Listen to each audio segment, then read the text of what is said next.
नमस्कार दर्शकों, जैसा कि आप पहले से ही जानते हैं कि हम दुनिया भर में हो रहे महत्वपूर्ण मुद्दों पर गहन शोध करते हैं। इसलिए हमारी गहन रिपोर्ट जारी रखने और आपकी जानकारी और ज्ञान को बढ़ाने के लिए हमारे पास वर्तमान सीरियाई राष्ट्रपति और पूर्व में एक दोषी आतंकवादी अल जोलानी पर कुछ महत्वपूर्ण अवलोकन हैं, जो अपने शासन में सीरिया में गैर सुन्नी मुसलमानों और अन्य अल्पसंख्यकों को लगातार धमका रहा है और मार रहा है और मानवाधिकारों का दुरुपयोग कर रहा है। इससे पहले कि हम अपनी चर्चा शुरू करें, हम आपसे अनुरोध करते हैं कि महत्वपूर्ण घटनाओं पर गहराई से निष्पक्ष रिपोर्ट प्राप्त करने के लिए उस सदस्यता बटन को दबाएं। देखिए दोस्तों, सीरिया एक महत्वपूर्ण मोड़ पर है और यह अच्छा नहीं लग रहा है।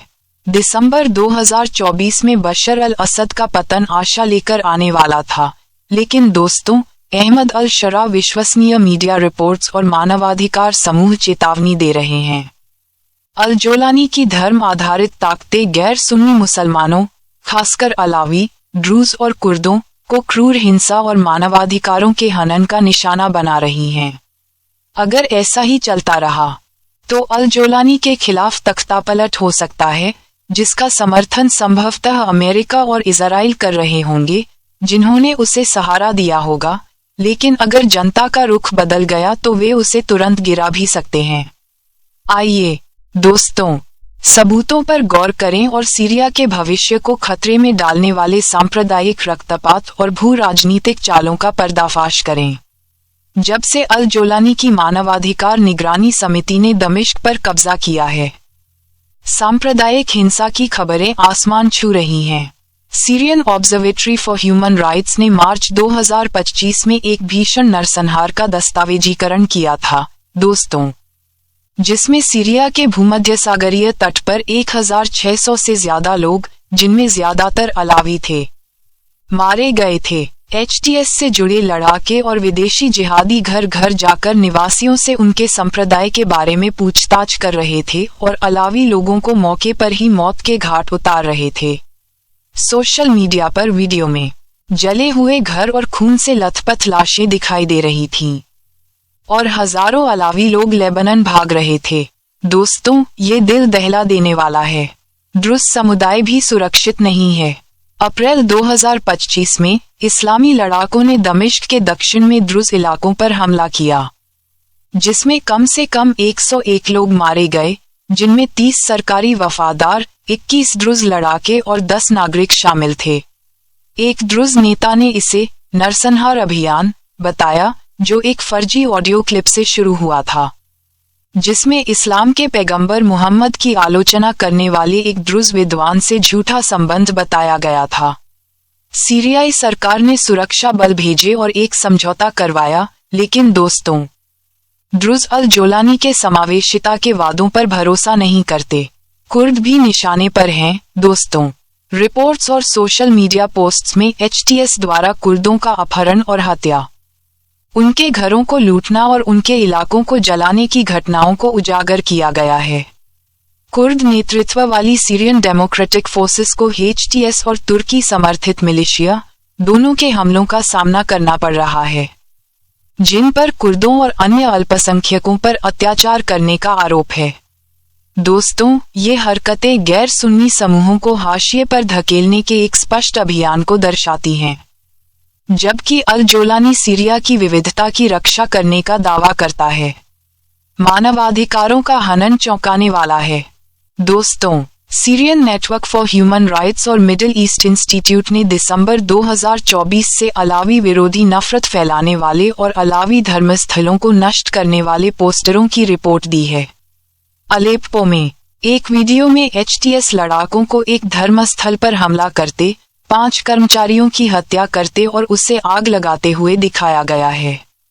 सोशल मीडिया पर अलावी लोगों को गोली मारने से पहले रेंगने पर मजबूर करने, अपहरण, यातना और जबरन बाल विवाह के साथ साथ घटनाओं का वर्णन किया गया है। ईसाई भी भयभीत हैं दोस्तों। उदारवादी दिखने के लिए एचटीएस द्वारा इदलिब में एक चर्च को फिर से खोलने के बावजूद सीरियाई ईसाई इसे स्वीकार नहीं करते। बर्लिन में एक 21 वर्षीय ईसाई ने अपनी मां की यह विनती साझा की, अगर हमें कुछ हो जाए तो सीरिया वापस मत आना। जिहादी मौलवियों ने ईसाइयों को पूजा का अधिकार देने के लिए HTS की आलोचना की है और ग्रीक ईसाइयों के सिर कलम करने की खबरें अल जोलानी के पाखंड को उजागर करती हैं।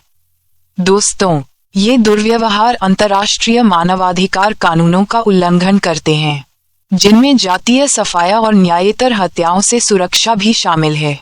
संयुक्त राष्ट्र और रेड क्रॉस ने हिंसा की निंदा की है और जवाबदेही की मांग की है, लेकिन अल जोलानी की सरकार ने किसी को सजा नहीं दी है, जिससे हमें आश्चर्य होता है दोस्तों कि क्या न्याय उनके रडार पर भी है। दोस्तों, आइए अल जोलानी के बारे में ही बात करते हैं। सऊदी अरब में एक सुन्नी परिवार में जन्मे, वह 2003 के आक्रमण से पहले इराक में अल कायदा में शामिल हो गए, अमेरिकी सेना द्वारा जेल में डाल दिए गए और बाद में अल कायदा के समर्थन से सीरिया में अल नुसरा फ्रंट की स्थापना की। 2016 में अल कायदा से नाता तोड़ने और HTS के रूप में पुनः ब्रांडिंग करने के बावजूद उसका समूह संयुक्त राष्ट्र, अमेरिका और यूरोपीय संघ के अनुसार अभी भी एक आतंकवादी संगठन है। 2015 में उसने रूसी हवाई हमलों का बदला लेने के लिए अलावी गांवों को निशाना बनाने का आह्वान किया था, जिससे उसकी सांप्रदायिक जड़ें उजागर हुईं। उसकी हालिया उदारवादी छवि, अपने जन्म के नाम का इस्तेमाल करना और पश्चिमी राजनयिकों से मिलना एक दिखावा है। दोस्तों, इजराइल के रक्षा मंत्री ने उसकी आलोचना की। अल जोलानी ने अपना चोगा बदलकर सूट पहन लिया, लेकिन वह अल कायदा स्कूल का एक जिहादी आतंकवादी है। कुर्दों और यजीदियों के साथ दुर्व्यवहार के आरोपी विदेशी जिहादी और तुर्की समर्थित मिलिशिया उसके समावेशी होने के दावों को हास्यास्पद बनाते हैं। दोस्तों, हिंसा भड़क रही है और जवाबी कार्रवाई में दोस्तों अलावी, ड्रूज, कुर्द और ईसाई, जो सीरिया की आबादी का लगभग 26% हैं, अपनी आवाज उठा रहे हैं।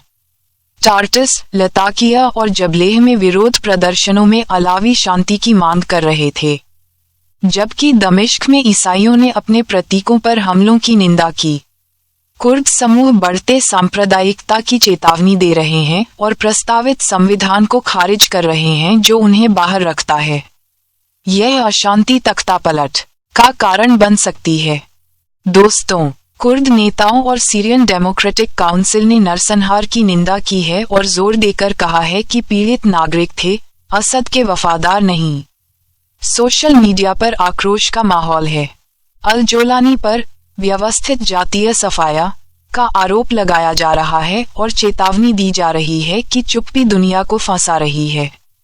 अगर अल्पसंख्यक निराश सुन्नियों के साथ एकजुट हो जाते हैं, जो HTS के सख्त इस्लामी नियमों का सामना कर रहे हैं, तो एक गठबंधन अल जोलानी को उखाड़ फेंक सकता है।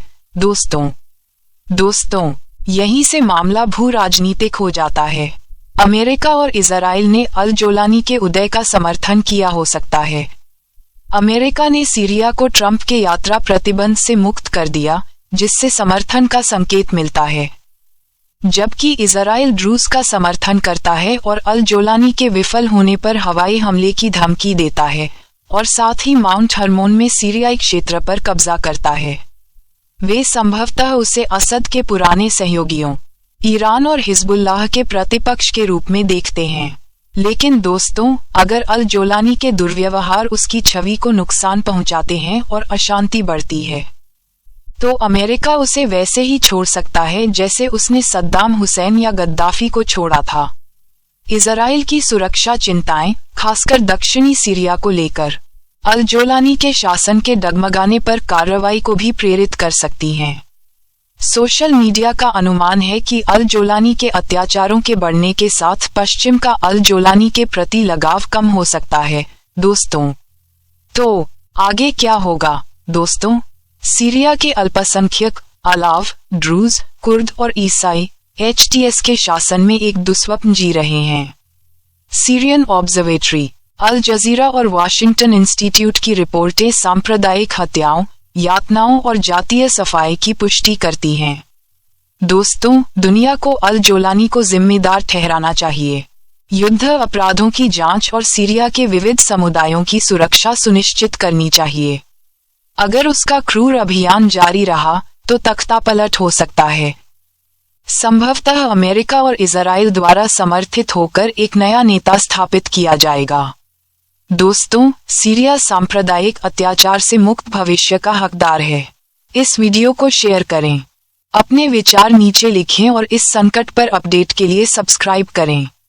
दोस्तों, दबाव बनाए रखें।